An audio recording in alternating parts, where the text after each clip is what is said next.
Hey, everybody. This is Carter. Welcome to this episode of Making It Up, the conversation series where I just sit and chat with other writers.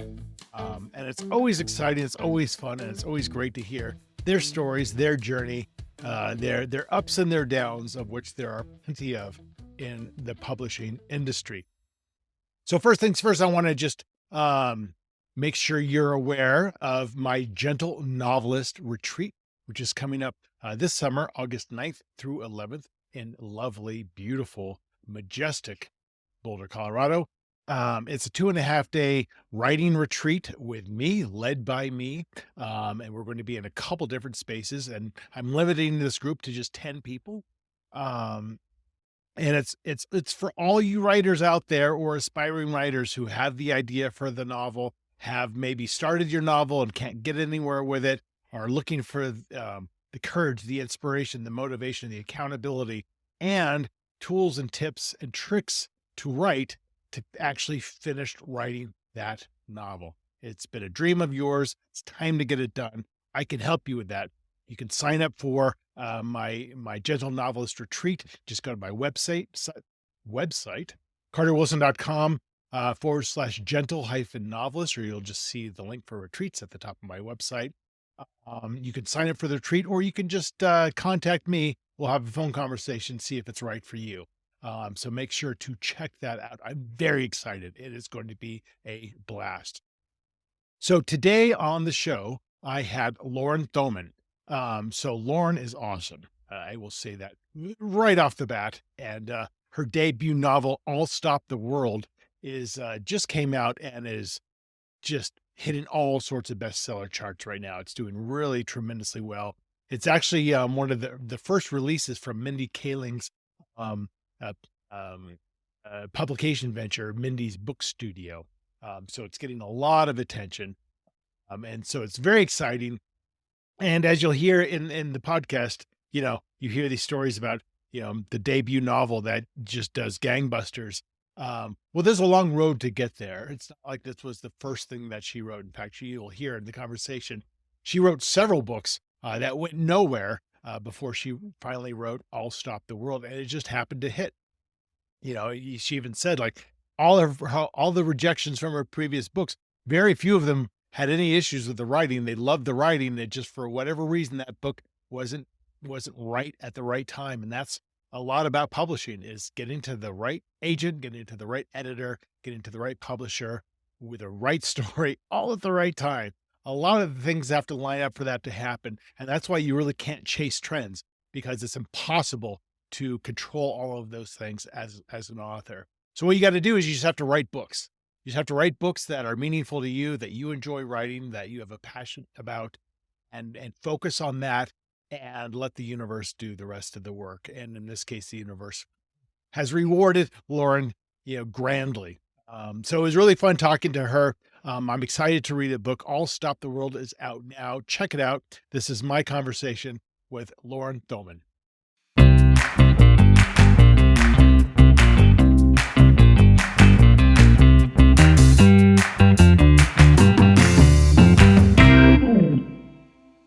Lauren.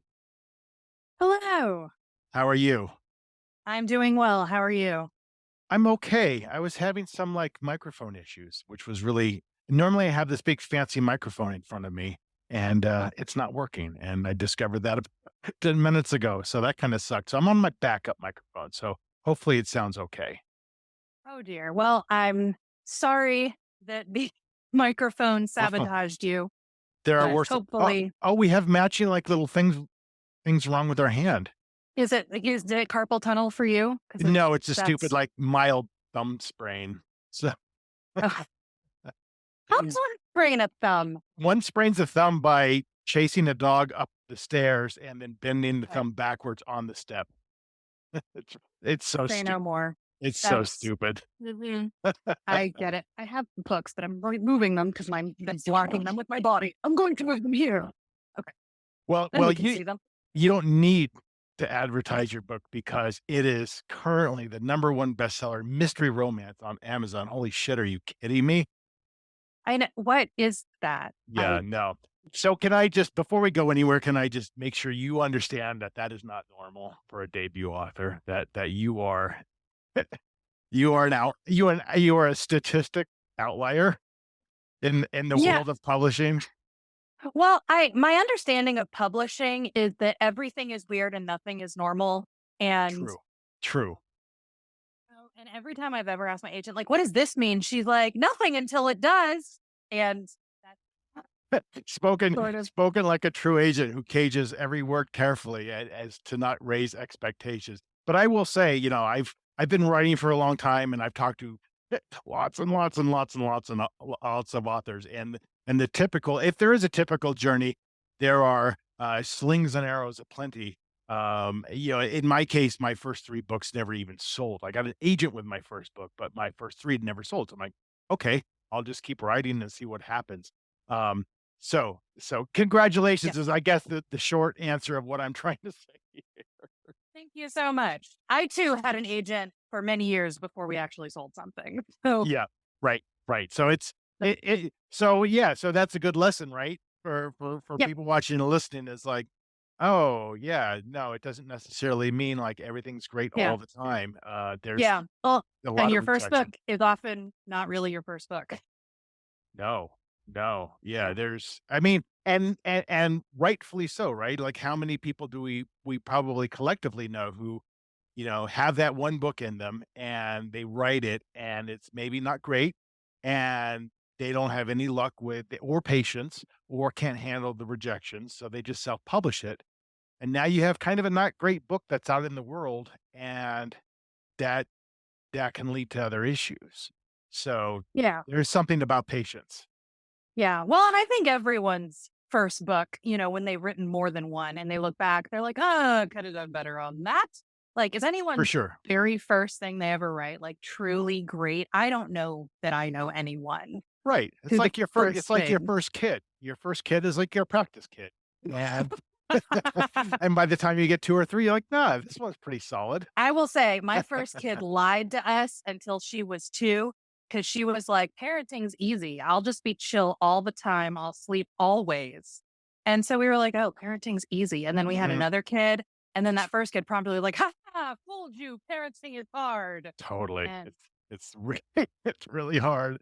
So you're in Nashville, right? I am talking to a friend of mine later today who's in Nashville. I've been to Nashville lots and lots and lots of times, over the years. Where in Nashville do you live, like, roughly, like, what neighborhood? south. I'm in Franklin, so I'm about Oh, Franklin, 20, sure. 25 minutes south of the Mhm. city. Yeah. Yep. So, you are a Tennessee person, born and raised? No, Pennsylvania. Oh, Born and raised. hence the distinct lack of a Southern accent. Yeah, I mean, I was raised my mom had somewhat of a Southern accent, but growing up Oh, in Pennsylvania, I think that kind of balanced out the Pennsylvania accent. thank So God. I wound I wound up with this somewhat like Neutral. Yes. neutral Midwestern. Like I don't know how that happened. Um, but yeah, but apparently it's more northern than Southerners would think because when I moved to the South, friends all the time they'd be like, say something northern. And I was like, I don't know what that means. Like they're like, "Say something especially northern." And I was like, I really don't know what you mean by that." And they're like, "Oh, yeah, like that was it." And I was like, "I Right. Yep. feel like I'm going insane. Like, what do you mean?" So do you have so you said your mom has an accent. So is your family from the South? No, my mom was actually born and raised in Michigan, but then lived in Arkansas for a long Oh, time, and got it. her family wound up in Arkansas, and so I think I developed a lot of those southern tendencies and, you know, accent-ish sort of things. Right. Um So so growing up in Pennsylvania, like, what was that like? What were you doing as a kid? Were you being a um, bright, imaginative kid, or were you I a I troublemaker? was no, I was being a very shy, rule follower who was Mm. socially awkward. Mhm. Um, and so I didn't say a lot until I was in high school. And then I was a band kid, so I found a lot of my friends Mm. through band. Mhm. Um, and then I kind of like felt a little more comfortable. But even then, um, I was an extreme rule follower.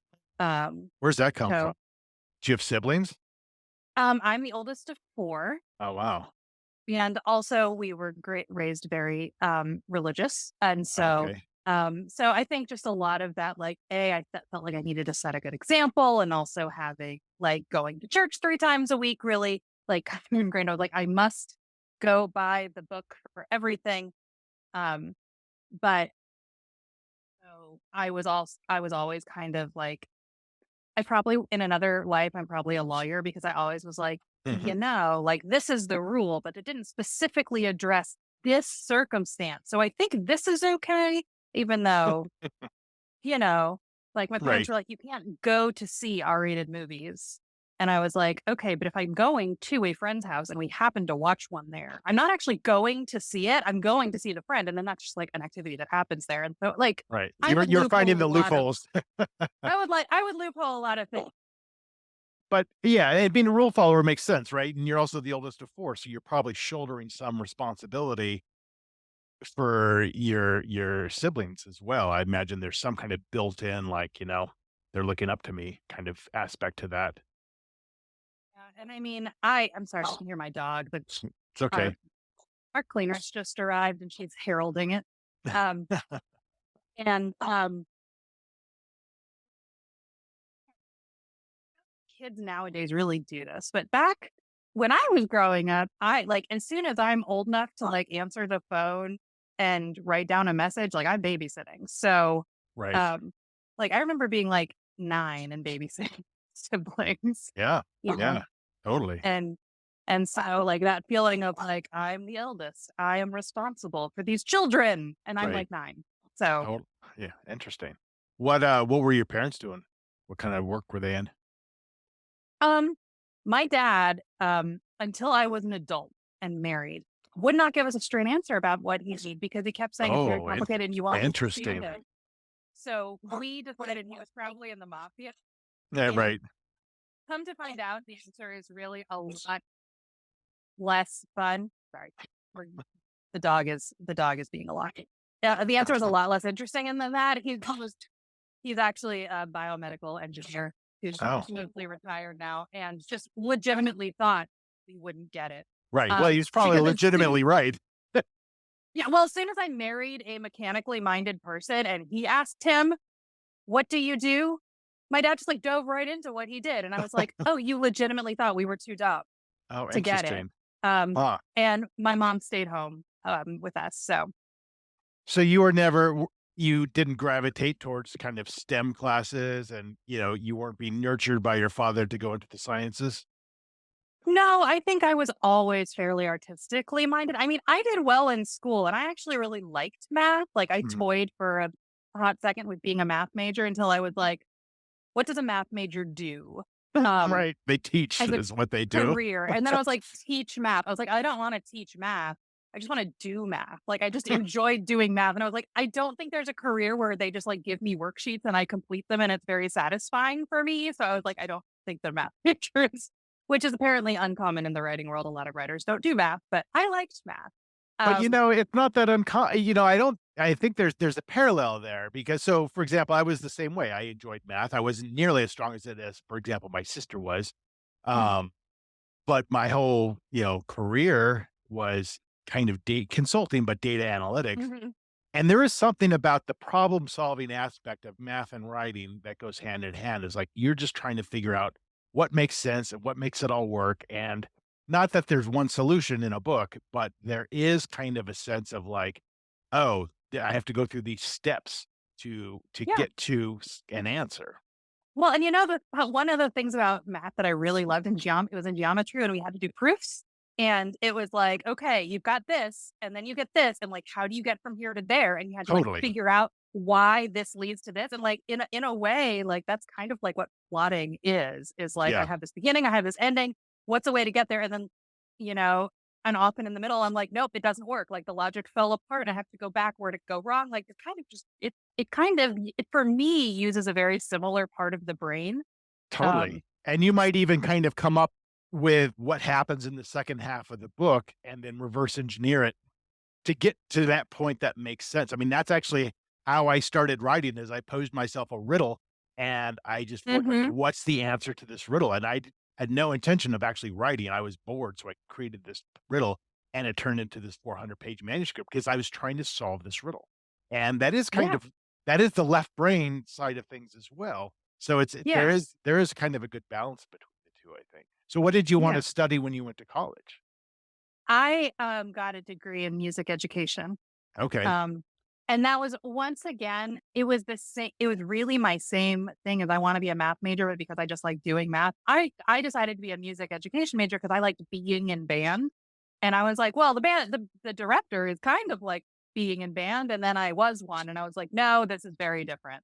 Mm, I am not, these high school students are not my peers. I do not see them that way. It is not scratching that same itch. Like I am their teacher.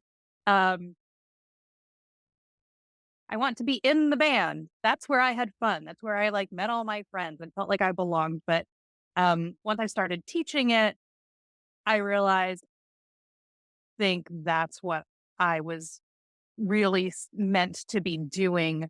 Um, it just didn't feel right. And I feel like teachers, like I have so much respect for teachers. And totally. part of that comes from I was one for a hot minute and realized it is so difficult. And being a good teacher is, and I'm really so thankless in a lot of ways. And I'm like, the people who stick with it and are good at it, like I feel like they should be paid their weight in gold daily. Mhm. Um, for what they have to do. And I just did, and they do it because they're so passionate about it. And I was like, I just didn't have that. Right, Um, so, and I was like, well, why? And there's really like, why do this job if you're not passionate about it? Because there are very few rewards right. other than getting to fulfill that passion. And so, um, so I left teaching and I just kind of jumped around for Yeah, a while after college. Did a lot of different things that I could do from home. You know, I had kids relatively young in my mid 20s. And so, um, I did financial transcription. I did, editorial work. I did, um, for a while, I was writing social media posts for, medical companies. right. Um, Right. This product and may cause death. well, not fortunately, not the disclaimers, but it was like, how many different ways can I and a lot of times it was like, for the types of medical services that you need social media posts for, like, if you need to get your mole removed, you don't have to advertise it like you're gonna do it because your doctor says you need to. But if you want laser teeth whitening, they need to really, like, pump up that service Right, as a thing. So, like, yeah, I wrote a lot of posts about, like, basically vanity procedures. Just right.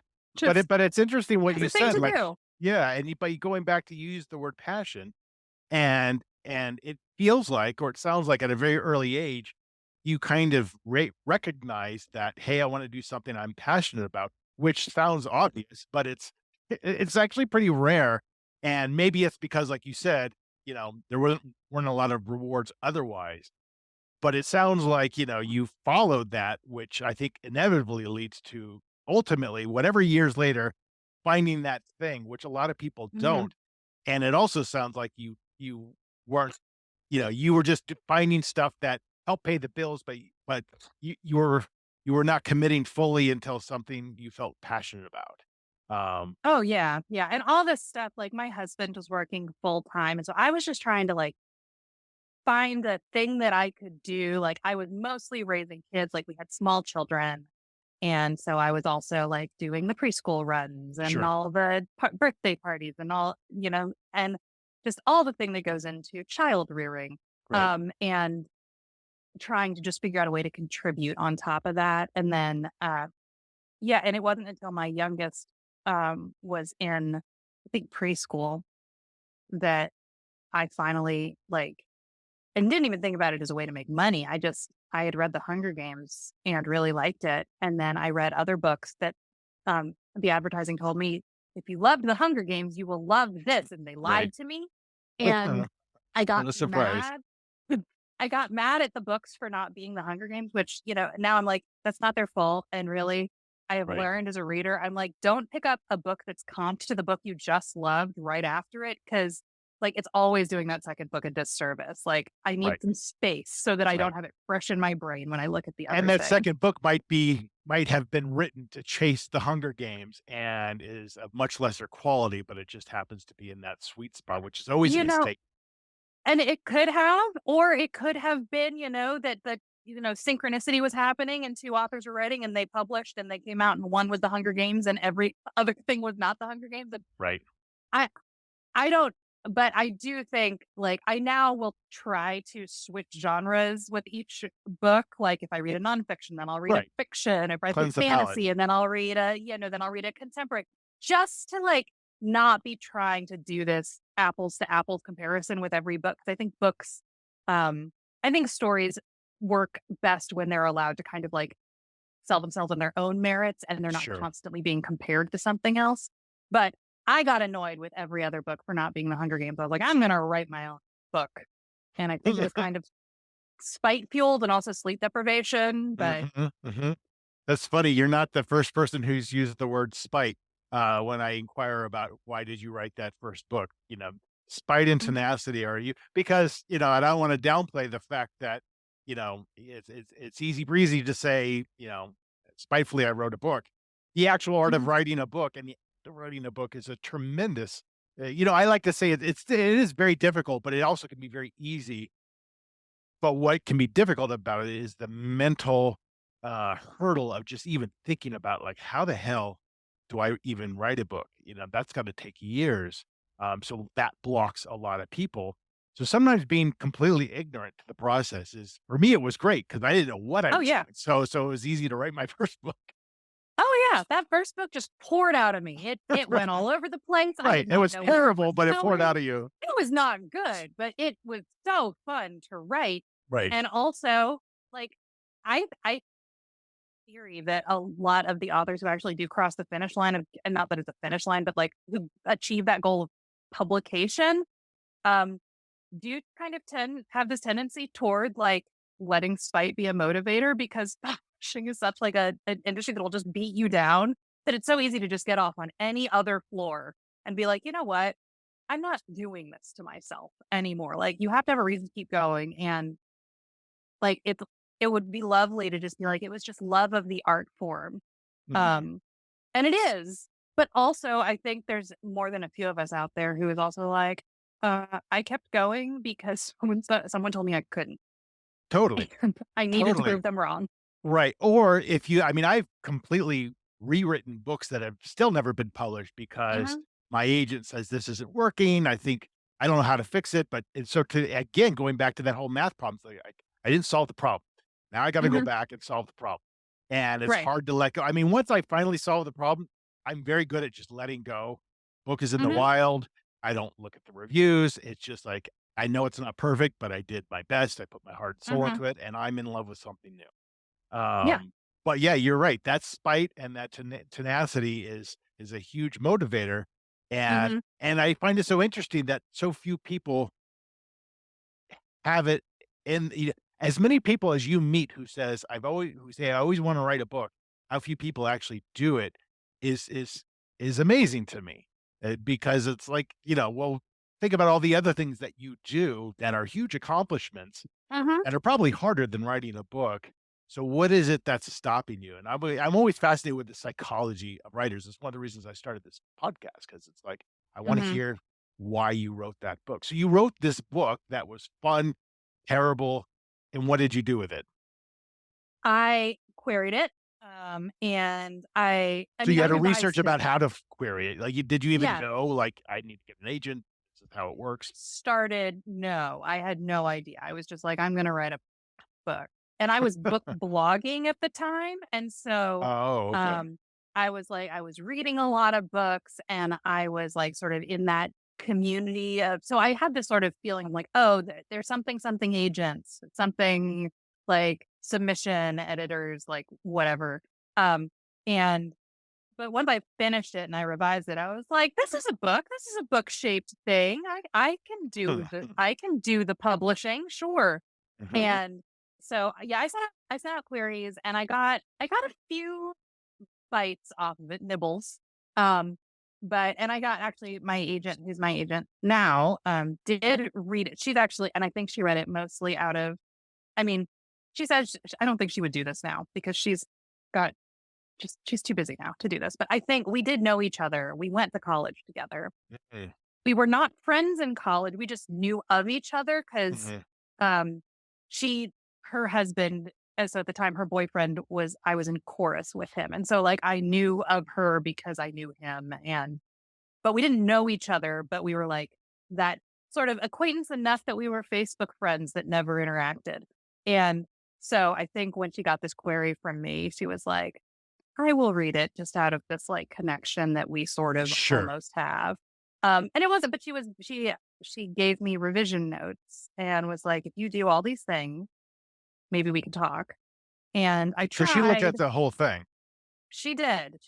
And I tried and I revised and she was like, yeah, we're still not there, but like, good luck. And like, you're on your way. Right. And so I wrote another book and I queried her again with that one. And that one she did sign me on. And then we couldn't sell it. And that happened a few times. So Yeah. So I want to back up for a quick second here for the listeners. When you talk about getting a few nibbles with agents, typically what that means is you send out a query letter, which includes nothing of your actual manuscript. And if they're interested enough by the 2 to 3 paragraphs that you wrote, so that's an art form in and of itself, they will ask for 10 pages, 20 pages, and then reject you. And so the fact that you even so this person was tremendously generous that they looked at the entire book and gave you notes. And even though they didn't yeah. take you on, you know, that's tremendous feedback. So you've already made your book better just by going through those, presumably. Yeah, and through that was a good lesson in, like, all the things that I didn't know because 'cause I'd written a book without knowing how a book is written. It was just like Right. I'd always been a reader and I loved movies, I loved TV, and so, like, my innate sense of what a story looks like. But, when she would say things like, "This subplot really doesn't add anything," Right. "There's no conflict through with this whole section," like, Right. you Right. know? Nothing is happening, which is a Or which is a huge thing with books, right? When nothing yeah. happens. Or one note she gave me on that very first thing, which I still think about a lot, is she's like, there's actually no shortage of moment to moment conflict, but there's no through line. Like, and I was like, oh, because I knew how to write fun scenes where the scene is fun, but it actually doesn't serve the story in any way. Right. Um, Right. and so that's the thing that I still think about. I'm like, just because I'm having fun in the scene doesn't mean it's actually doing anything to push Right. this forward. Right. That's the kill. That's what my tattoo is. Kill your darlings. Mm, Because how much fun stuff do we write? But I think that's the flip side of that, and this is a struggle that I constantly have, and because I don't outline, a lot of what I'm writing is just fun because it's just occurring to me in the moment, and so you do have to think mhm, of the through line. But there are cases where you're writing about a character from their point of view, and they're going through whatever they're going through, and there's a little bit of chaos because that's what the world is when you walk through it. You don't know what mhm. happens next, so not everything is interconnected. So it's kind of a trying to figure out how do I make it connected enough so it serves as like a plot versus serves reality, because Mhm. those 2 things don't usually mesh very well, and but I hate the idea of not being realistic, um, Yeah. and that can lend itself to writing stuff that just doesn't go anywhere because that's life. Yeah. Yeah. And I do tend to my first drafts tend to be extraordinarily meandering. Um, Right, which is and okay then because it's a draft. yeah, and then I just have to like whittle away. And it's really more like it's not really whittling my first revision. It's normally like a hacksaw. Like or chainsaw, like lobbing off giant chunks of it. Like, okay, those 30,000 words go into the garbage. Like Oh, wow, okay, so you do hardcore editing, yeah. I'm trying not to now. I'm trying to outline now. I'm reinventing myself as someone who outlines because I'm tired of deleting 200,000 words for every 100,000 I keep. That's Um, yeah, and again, for the listeners, that's a lot of fucking words. That's yeah, it is. you're tripling your job, basically. Like, if it Yeah, takes you a year to write a book, it's gonna take you 3 years by going into that depth. You're rewriting the book yeah. twice, fully. Like this. So this book I think came in at 118,000 at the end. So which is long. It's long Yeah, for a debut. Um, typically, and when I sold it, it was under 100,000. It kept going up in edits, which normally goes down in edits, especially when Yeah. you're that close to 100,000. But this is what 100,000 words looks like, and I do it like 3 times for every book. So I Yeah. need to stop doing that.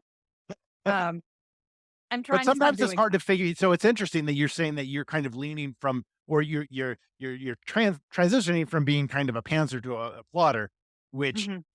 my theory has always been that it's kind of innate in all of us, whichever one you are. And it does kind of fall about 50-50 from the people that I've talked to. And I'm an innate pantser, and I've tried to plot, and I inevitably can't stick. Like within 5 pages, I'm veering off because I'm like, I think of something more interesting in that moment. So, Mhm. I think I have such respect for people who can think of all the interesting things while they're out. I mean, it would take me a year to outline just because that's how long it takes me to write a book, to think of all that stuff, and then it would probably take me 2 months to write the whole thing in that Well, case. and I think and I've tried so many different plotting methods, and what I've Mm, learned about myself is I can't follow a method. Like, I can't do a beat sheet. I can't do an 8 box because as soon as you put a thing in front of me with blanks and they're like, "What is the rising action? What is the villain's close in?" I I act like I'm filling out a worksheet right, in school and I'm trying to please the teacher. There is no teacher, but right. I'm trying to work to the sheet as opposed to serving the story. And I wind up writing in this stuff that is not good just because I think it's the answer I'm supposed to write. So I can't use any of that. I have to use spreadsheets Yeah, like I'm a firm believer in like a all that, weirdo. and I'm not saying that stuff is bullshit, but there is there's absolutely no one way to write a book.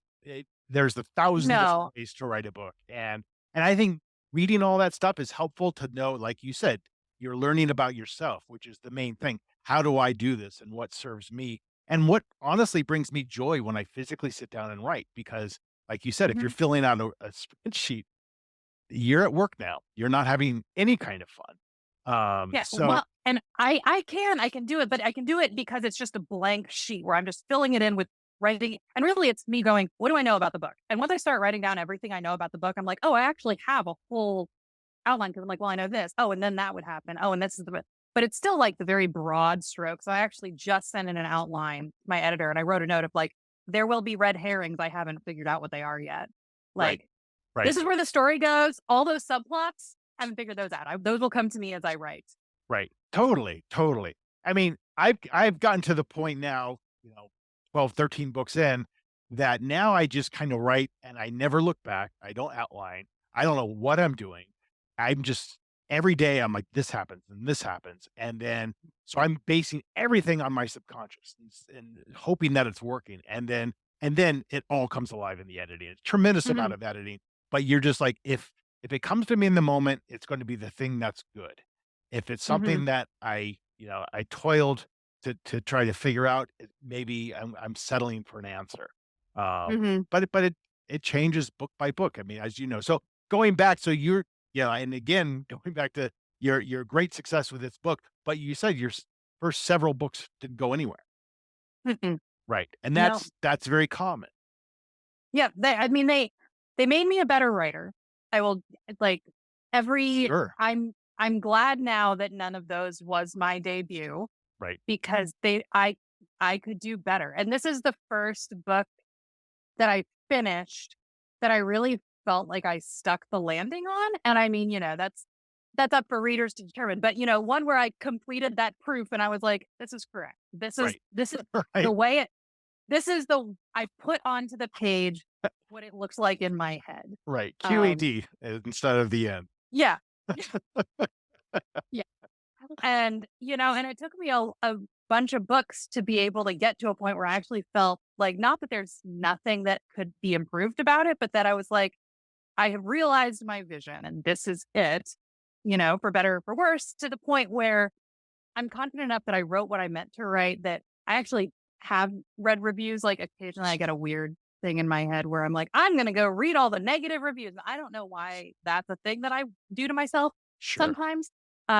And I stop whenever it's like creating that anxiety monster and I'm like, okay, then we need to step away. But most of the time it's just kind of curiosity where I'm like, how Sure. did this land for people? And there are some people that it really worked for and others that really didn't, and some that take a thing that I did on purpose and assume it was an accident, and um, Right, and right, that probably I messed up, and I really should have considered, you know, that this would come across this way. And I was like, no, I did. That was a conscious right, choice. right, Interesting that you think that way. Um, but but every time I read it, I'm just like, okay, that's you. I did what I set out to do. Like right. this book looks how I meant it to look, for better or for worse. Right. And there's, and don't get me wrong, there's nothing wrong with reading reviews. I find that I read a lot more with my first probably 5 books than Hmm. my second 3. And that's simply because it is because you are creating a commodity that you are putting out, that your publisher's putting out to the world, and you want it to sell. Hmm. And if people are giving you feedback on your commodity, there's 0 wrong with that, right?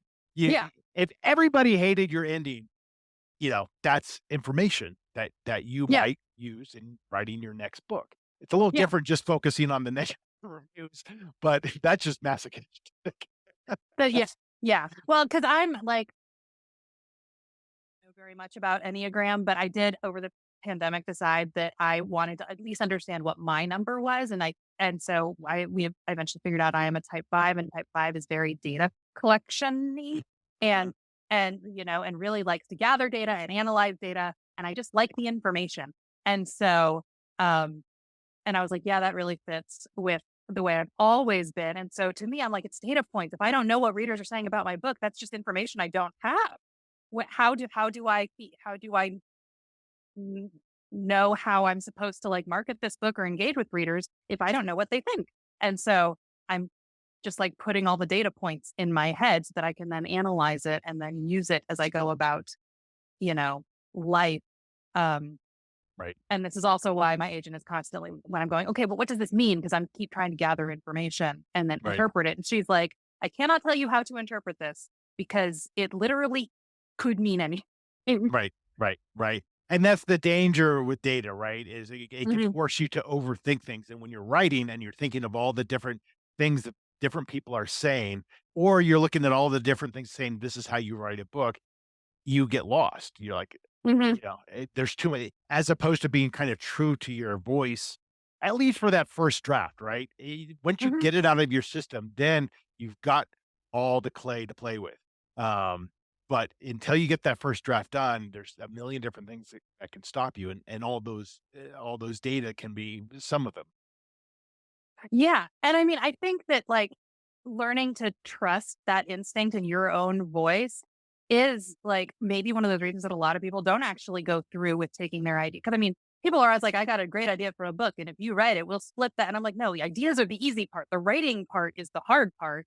Right. Um, but like I recently did this workshop with a bunch of gifted middle school writers. Hmm. And if you want to see a room full of overachievers, gifted middle school writers, um, and where they would all submit their 2 pages based on a prompt, and then I would offer feedback as the professional. And um, and so often I found myself looking at it like going, because these really kids are 11, 12 years old, and going, "Oh," and thinking to myself, here are all the parts where you tried to sound like a writer, and here's where you sound like you. And always the strongest piece was where they sounded like them, and I could hear their voice coming out. I kept saying, like, this part here where it's clearly your voice, Yeah. trust that. It's the strongest part of the whole thing. Like, you don't need to sound like anyone else. You can just sound like you. And they kept being like, but my teacher told me I had to do this, and we learned about this structure. And Right. I was like, yeah, and I get all that. And it's important to know the rules and the structure so that you like have a framework, but like your voice is what sets you apart from other writers. Right. Um, Right. and and so I think it's really hard to learn how to trust that instinct of It like, is.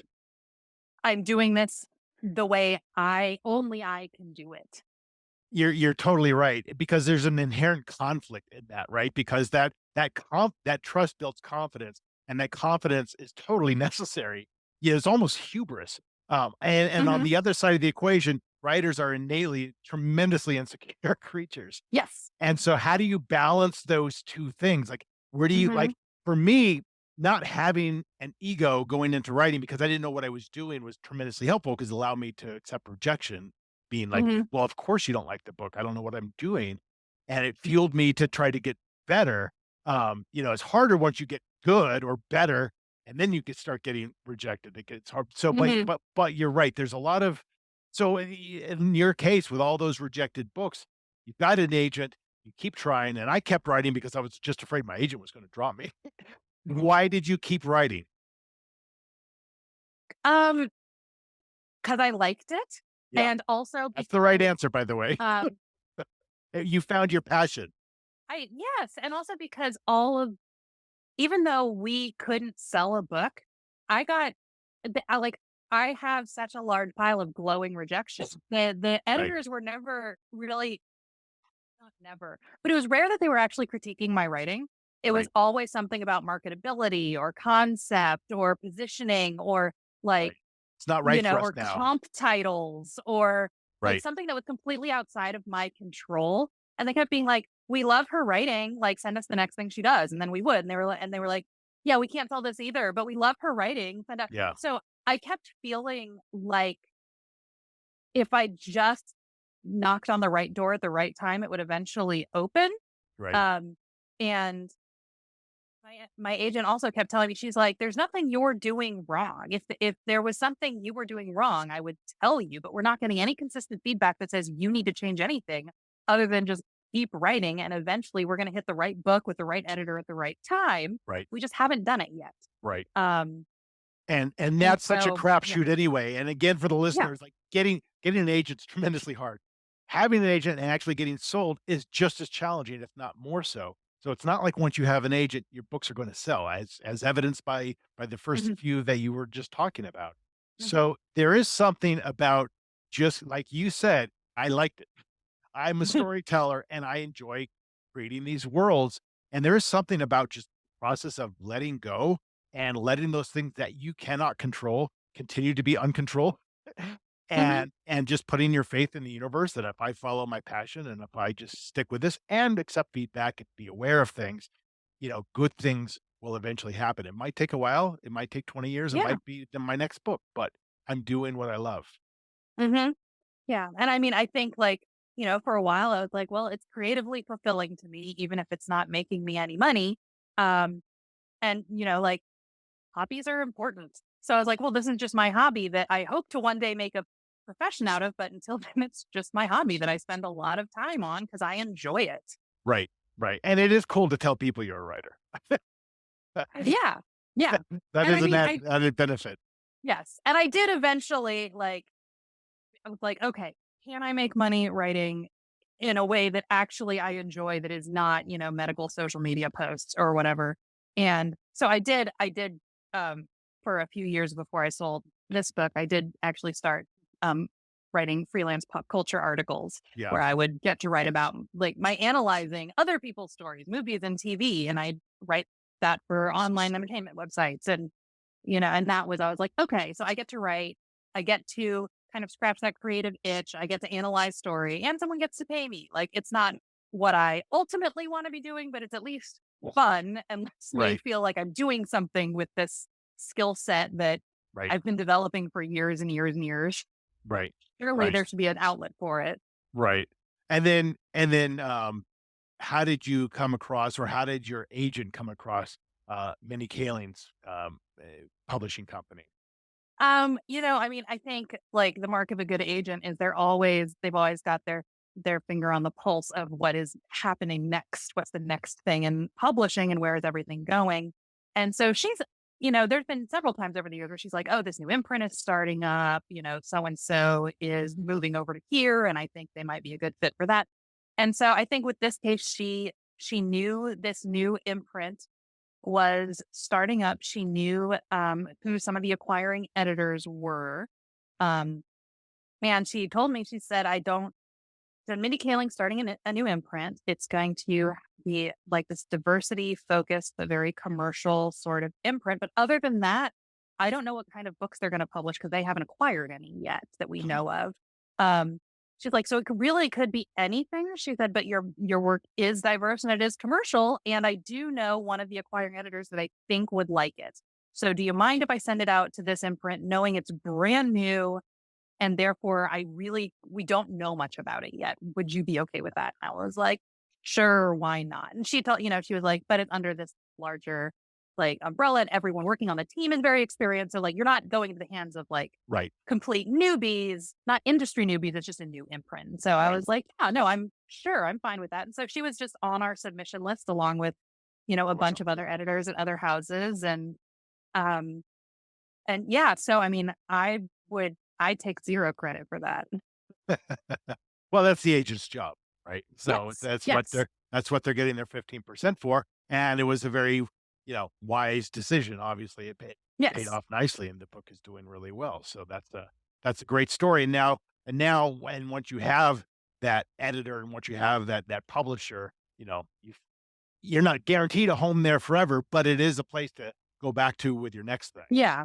Yeah. It is at least easier, like, once you've gotten your foot in the door to then Totally. bring future things through the Right. door, Right, hopefully. right, and the trajectory there is no trajectory to a writing career anyway, like, you know, Yeah. it can be fantastic and then terrible for a few years, then fantastic again. Maybe that's the more common thing is that it is very cyclical and, if you're following your passion and if you're doing what you like, you just keep churning them out and then you kind of put it out to the universe and see what happens rather than trying to say, "This next one is going to be specifically focused to go to this company and it's gonna hit right at the right time." Yeah. That No. never, ever, ever works. No. Because you can't control any of that. It's like predicting the future and, like, yeah, e everything in publishing feels like it changes every 5 minutes. Right, So, right, it's like, "Well, this we really wanna go to this house. No, that house closed. We love this editor. Oh, that editor business." Like, right. "This is the next big thing." No, everyone hates that thing now, Right, and right, totally. You missed it by 3 months. yes, Right. yes. Like, The everyone wants the next Twilight. Oh, no, vampires cannot sell at all. vampires Never will be mind, we're canceled. back. Right. The only certainty in publishing is that nothing will happen unless you write the book. That is the only thing that I know for a fact. Nothing happens unless you have something to turn in. So I do, and I'm teaching a class on it this fall. This is the thing. You have to write the novel. That's the one thing you can't get around, and you have to You put cannot your heart revise a blank page. right, right. It's totally. Well, listen, we're gonna wrap up. Before we do, we're gonna do a quick storytelling ourselves. Okay, I've picked out 3 books quasi at random from my bookshelf, and you're gonna choose one of them. We're gonna choose a random sentence from a random page. I'm gonna read that sentence, and then that's the okay, first sentence in, like, maybe a 2 to 3 minute short story. We'll just alternate going back and just adding sentences to it. So it'll be a okay. total shit show, but it's always fun. Um, so I've got, True Evil, Greg Iles, uh, The Story of Edgar Sawtell by, David Wroblewski, and The Princess Bride by William Goldman. Oh, Oh, well, I have to go with The Princess Bride because that's my ha favorite. hardcover. We had to read this in 10th grade English, and I didn't get into writing till my 30s, but I will say this book kinda changed my life because 'cause I'm like, "What a fantastic creative idea." Um, Oh, I w have you ever looked I had a thread go a little bit viral recently. Have you ever looked at The Princess Bride's one-star reviews on Amazon? Oh, what did they actually think it was like that It is people livid that they were sold an abridged version instead of the original S. Morgenstern, and which they was think which the F. Morgenstern part was the boring, horrible parts anyway. yes, but they are so convinced that they're going to find the original Princess Bride, and, like, I did a Twitter thread because I was like, "This is my favorite genre of Amazon reviews. I've just found it, is the people that really think the S. Morgenstern book exists and Oh are my god. really angry that William Goldman, who several of them called, like, the screenwriter, like, tore it up like this." It's Wow. amazing. That's It's amazing. that is fantastic. Alright, give me a page between 1 and 400. 249. Okay, I am going to just quickly scan this, and find a sentence that might work. Um, let's see. All right, I'm going to read something very basic, and then Mhm. we can take it from there. Uh, he stopped in the hall. I don't understand. Okay, and so I should just add on to that? Just add on to it. In the hall. I don't understand. Didn't I already come through this same door a minute ago? His voice was the only thing that he could hear, and it was the only thing that gave him comfort, which is why he was speaking out loud. He walked down the hallway. There were 3 doors on each side and 1 door at the very end. So easy naturally to pick the door at the end, but it also scared him the most. Especially when it spoke to him and said, "You don't want to choose those other doors." What the hell?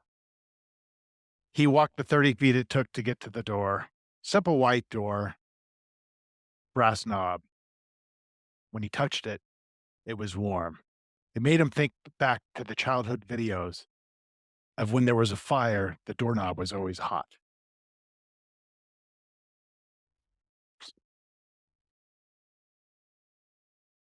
Those other doors will lead you. I'm gonna quote the labyrinth to a path of certain destruction. Come in here. It's warm by the fire. He said, I feel like I should perhaps not trust a talking door, especially one that seems pretty likely to have fire on the other side. He looked down. Always in those safety videos, there was always smoke coming from under the door when there was a fire on the other side. Nothing happened. There was no smoke, nothing, until suddenly a folded piece of paper appeared from under the door. He reached down and picked it up. He opened it, and on it were written just 2 words: "Help me." "What the hell?" he said again, repeating himself, and he grabbed the knob, which was now easily 20 degrees warmer than it had been just moments ago. Ouch! The The door screamed. All right, we're gonna call it there because I don't think I wanna know what's on the other side Or who? or who. And Yeah, I don't think anyone's really suffering on the other side. I don't think anyone needs help. I think that door is leading them to certain death, which maybe he to eat wanted. him. Right. Maybe the whole thing's a metaphor for Right. something. Right. Yeah, when one door opens. That that was good. Another door will try to eat you Right, and burn you to death. exactly. Well, listen, Lauren, congratulations on the success with All Stop the World, which is a great title, by the way. And obviously it makes me think of oh my God. English. Oh my God. Yeah, Modern English, who I actually saw in concert probably a couple years ago. Yeah, Ah, they were part of like an 80s. There was like I think English Beat was there, and Men Without Hats. oh, that's awesome. It was pretty cool. But, no, yeah, I'm so excited for your book I mean, it's hugely popular, hitting the bestseller charts, and, it's gotta be a tremendous feeling for Yes, it is. It's great. Awesome. Little surreal, but great. Yeah. Well, enjoy riding the wave, and, I'll look forward to, chatting with you with your next release. Thank you so much. Alright, take care, Lauren. You too. Bye. Bye. So that's it. That's my conversation with Lauren Thoman. Wasn't it great? She's fantastic. I'm so excited for the success that she's having with All Stop the World. Um, and I'm looking forward to seeing what else she puts out in the future. I'm sure she's got a tremendous, tremendous career ahead of her. If you want to find out more about her, and I encourage you to do so, please go to her website, which is laurenthomanwrites.com. And I also encourage you to stop by my website, carterwilson.com. You can check out my books, you can check out my events, my appearances, my blogs, but you can also sign up for my writing retreat, The Gentle Novelist, this August through 9th through 11th in Boulder, Colorado. I'm limiting it to just 10 people, and it is going to be tremendous. It's going to be a very inspiring 2.5 days, and it'll motivate you to finally get that novel written that you've been thinking about and dreaming about for years. So just head over to carterwilson.com. Thank you for watching and or listening. There will be more episodes of Making It Up coming out very soon. In the meantime, take care.